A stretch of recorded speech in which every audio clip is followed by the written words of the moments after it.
Alright, good day my friends. Welcome back, welcome back. You know what? I don't like that intro. Let's try this again.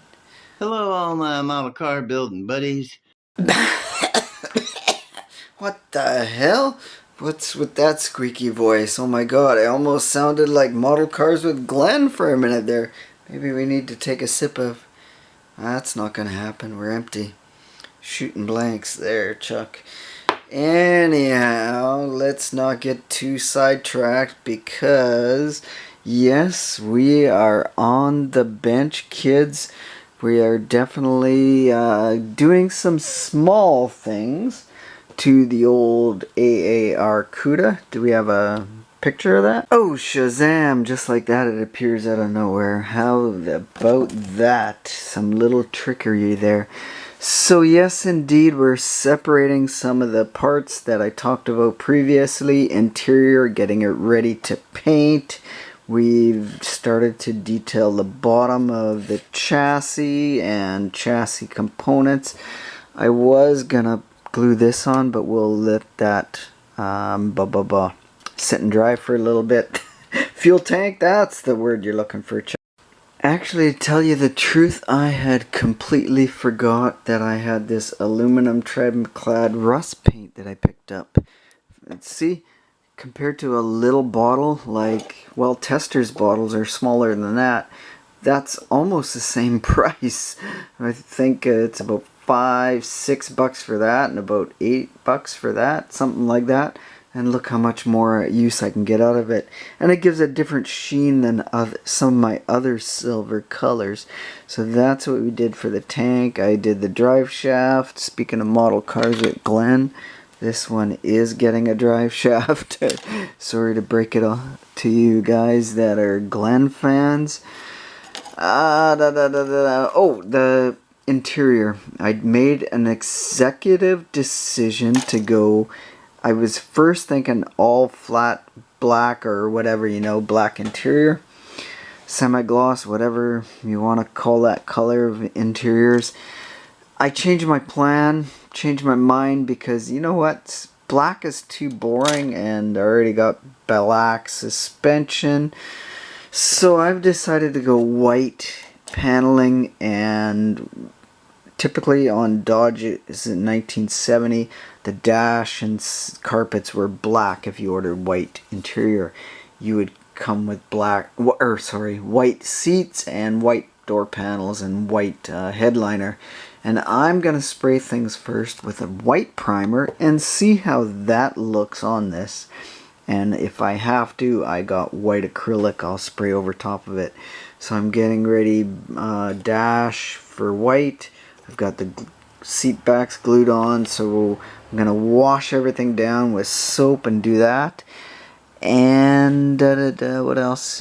Doing small detailings on the engine. I'm worried about losing little bits because I detailed the coil and I got to do the cap and stuff like that.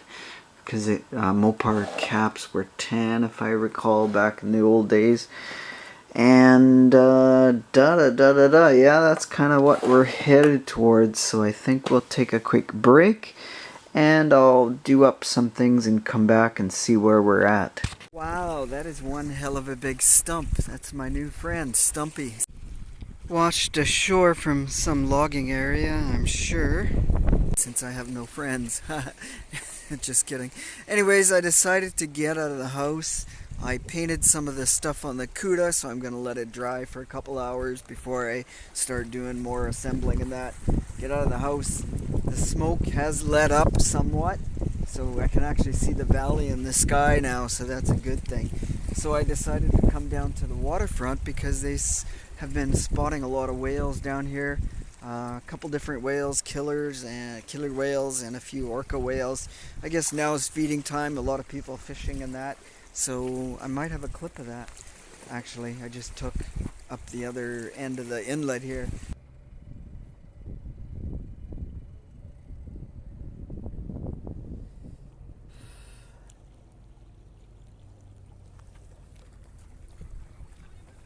Yeah, no worries. All good.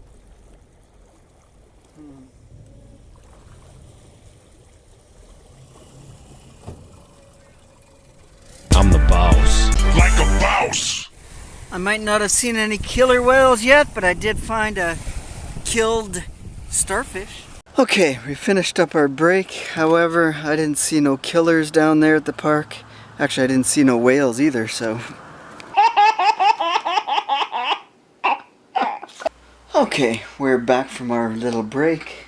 Back to the bench. What did we end up doing here on the Cuda? I could have had a real car instead of building a little plastic toy. Anyhow, yeah, and notice this. Look at, I got my reading glasses out, different power. This one's more for reading. I got my sticker on it, 1.5. And this one's for fine details, 4.5. So I can switch on and off. That's why I leave the label here. And I put it on that far right hand corner because I can't see that at all.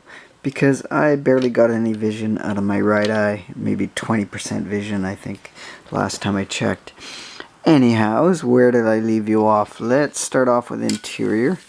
Side panels, I did white because we're going with that factory white optioned seats. And I sprayed it with Rust-Oleum 2-time primer. And I like the sheen. It works out 100%. I love it. I love it. We're going to stick with that. I'm not going to put any clears over it or anything. We're just going straight to glue it in. I managed to trim clad paint my air breather, and I painted that by brush, and it actually worked out pretty good. A little bit of a dust ball in it or two. What else did we do? Tan or brownish distributor cap, so we'll glue that on my missing valve cover engine. I did some little bit of detailing on the spacers and discs and black. That was it. Dash. I hope this all comes in good. That's kind of the sheen I want, semi-ish. I could have went a little bit, yeah, it's replicates vinyl more or less. And this, actually, this here, the council turned out really good. I like how it looks. So that's going to look good on my white interior with brown, or wait, brown carpet? I don't think so, Chuck. My black carpet. And the battery gets flat black. So I used this. This is actually a gloss. I have no clue what it is. It's a no-name color splash. I paid like $6 from it from a local mini price store. And the story on that is, I'm sure it's old or frozen or whatever, or cheap. And I don't spray it to have gloss. I actually spray this coat out in the morning when it's cold, and I leave the can inside the house where it's warm, and that way when it dries it gives it that kind of semi-gloss or flat or whatever it turns out to be. And this one I'm 100% happy, so we'll have to do some detailing of that dash and the chrome on the interior and all of that, so we'll end up doing that maybe tonight. What else did I do? I did finally glue the leaf spring and rear axle in. And note, I think I said this before, that is actually the incorrect axle for a 340 AAR car. This is the Dana, the big Dana, and it's a heavy duty one. That was optioned only on 426 Hemis and 440 6-pack cars. That's where you needed the big Dana. And, oh, shocks. I went with a kind of darker blue. I've seen two different shades. I've seen some flat black and some like a dark blue. And I want to add some contrast, so I went with the dark blue on the AAR Cuda. So that is where we're standing at this moment. So I think we'll end the video here with some beers. What the Huck beers. A little bit fruity, but that's okay. Doesn't matter. Serves our purpose today, because it's cheers to you guys for making it this far in the video.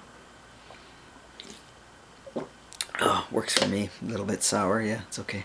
My friends, stay awesome until next video. We're gonna finish detailing and then come back and show you how the detailing and some of the assembly looks on it. And we might go on to another surprise kit that I've already been working on that I won't tell you about today. So stay awesome until then, my friends. Cheers. Again.